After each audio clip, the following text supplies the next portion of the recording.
నమస్తే బోసుకుమరి. ట్రోలింగ్ కి ఎవరైనా కూడా బలవలసిందేనా? నిజంగా రాష్ట్రానికి దేశానికి ఖ్యాతి తీసుకొచ్చినటువంటి వ్యక్తులు కూడా అబాసు పలవలసిందేనా? వాళ్ళకి మాట్లాడేటువంటి హక్కు లేదా? మాట్లాడేటువంటి వాళ్ళ ఒపీనియన్ చెప్తే ఆ ఒపీనియన్ కి ఏదైనా సరే అర్థం ఆపాదించి అర్థం చేసుకోకుండా వాళ్ళని ట్రోల్ చేసేసి వాళ్ళ ఖ్యాతిని తగ్గించేటువంటి ప్రయత్నం చేద్దామా?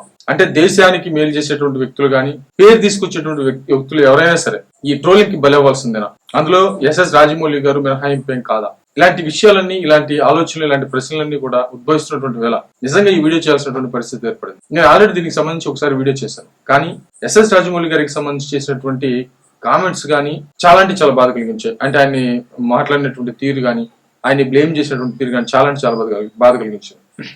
మామూలుగా అయితే తెలుగు సినిమా ఇండస్ట్రీ 100 కోట్లు రావాలంటే, ఒక సినిమాకు 100 కోట్లు రావాలంటే ఓ గగనం అసలు వాస్తవంగా అయితే ఒకప్పుడు.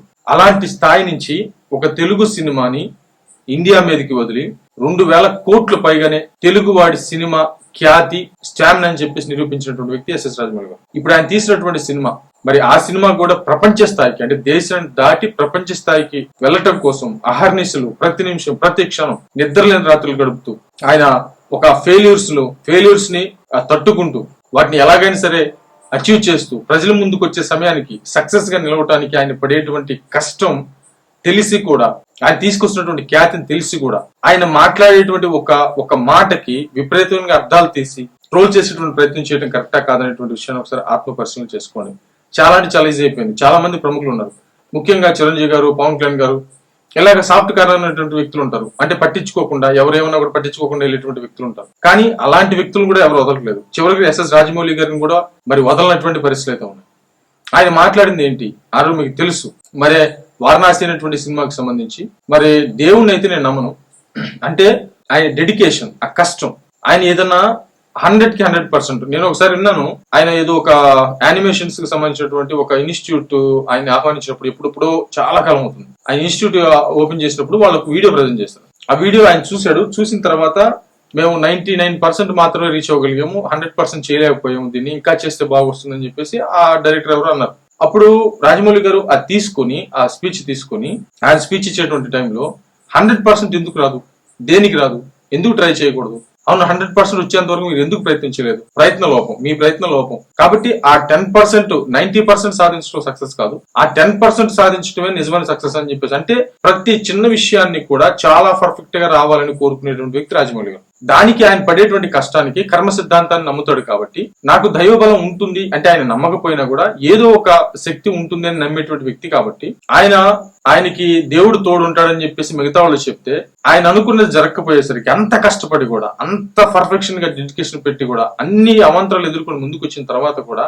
అంటే దేవుడి ఆశీర్వాదం ఉంటే ఇలా ఎందుకు జరుగుతుంది అనేటువంటి విధంగా ఆయన ప్రస్తావించినటువంటి తీరు, నేనైతే దేవుణ్ణి నమ్మను, ఇది ఇప్పుడు కాదు, ఆయన మొదటి నుంచి కూడా చెప్పుకుంటూ వస్తున్నాడు, నేను దేవుణ్ణి అయితే నమ్మను, కానీ తన కర్మ సిద్ధాంతాన్ని అయితే నమ్ముతాను. ఆ నమ్మేటువంటి క్రమంలో మిగతా వాళ్ళు చెప్పిన దానికి ఒకవేళ నా మీద అలాంటి ఆశీర్వాదం ఉంటే అలా జరుగుతుందా అనేటువంటి ఒపీనియన్ ఆయన చెప్పాడు. దేవుడు అంటే ఆయన నమ్మడు, నమ్మకపోతే ఏం పెద్ద విషయమా? ఆయన ఇష్టం, అది ఆయన నమ్మట్లేదు. అలాగని చెప్పేసి నాకు దేవుడే ఇదంతా ఇస్తున్నాడు అని చెప్పేసి ఆయన ఏం చెప్పుకోవట్లేదు. ప్లస్ దేవుడి మీద ఎందుకు తీస్తున్నాడు, దేవుడి మీద అవి ఎందుకు విజువలైజ్ చేస్తున్నాడు అంటే అది దేవుడే చేయించుకుంటున్నాడు అంతే.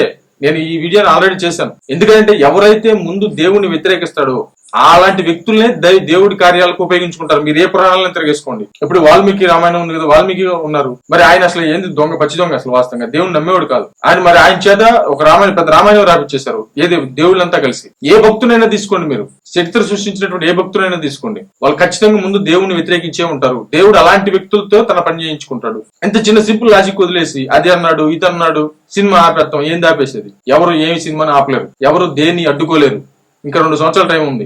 ఆ రోజు ఆయన మొత్తం చేసి ఒక పోస్టర్ రిలీజ్ చేస్తేనే లెక్కలు మారిపోతాయి. కాబట్టి ఎస్ఎస్ రాజమౌళి గారు అంటే మన రాష్ట్రానికి, మన తెలుగు ఇండస్ట్రీకి, దేశానికి కూడా ఖ్యాతి తీసుకొచ్చినటువంటి, సినిమా ఇండస్ట్రీలో సినిమా పరంగా ఖ్యాతి తీసుకొచ్చినటువంటి వ్యక్తి. ఆయన ఆస్కార్ అవార్డు తీసుకొచ్చిన తెలుగుకి అశమాషి వ్యవహారం కాదు ఇది. అలాంటి వ్యక్తిని కూడా తన ఒపీనియన్ చెప్పుకోలేనటువంటి పొజిషన్ లో ఉండటం, అంటే మేము అనుకున్నదే మేము ఎట్లా అనుకుంటే ఆయన అదే చెప్పాలి అనేటువంటి విధంగా ఒక రకమైన దౌర్జన్యపూరితమైనటువంటి ధనంగా వెళ్ళిపోతుంది. ఇది కరెక్టేనా? ఒకసారి ఆత్మ పరిశీలన చేసుకోండి. ఆయనకేం పోదు, ఆయన కష్టం ఆయన చేసుకుంటూ ముందుకు వెళ్ళిపోతాడు. మళ్ళీ రేపు సినిమా హిట్ అయిపోయి అంతా అయిపోయిన తర్వాత అహో ఓహో అని చెప్పేసి పొగడేస్తారు. ఈ మాట్లాడినటువంటి వాళ్ళంతా ఎటుపోతారో తెలియదు. అంటే ఒక యూట్యూబ్ లో ఒక వ్యూస్ కోసమో లేకపోతే ఇన్స్టాగ్రామ్ లోనో ఇంకో దేనికో రీల్స్ పెట్టేసి ఆయన మీద ట్రోల్ చేసేటువంటి విధంగా చేస్తే ఏమవుతుంది అంటే ఆయన అడ్డం పెట్టుకుని ఏదో చేసుకుంటున్నట్లు లెక్క. మరి ఇంతకు మించి దీని గురించి మాట్లాడటం అనవసరమైనటువంటి విషయం. నా ఒపీనియన్ ఇది, ఒపీనియన్ కాదు నాకు తెలిసిన నిజం, బట్ నా ఒపీనియన్ కూడా ఇది. మరేమో చూద్దాం.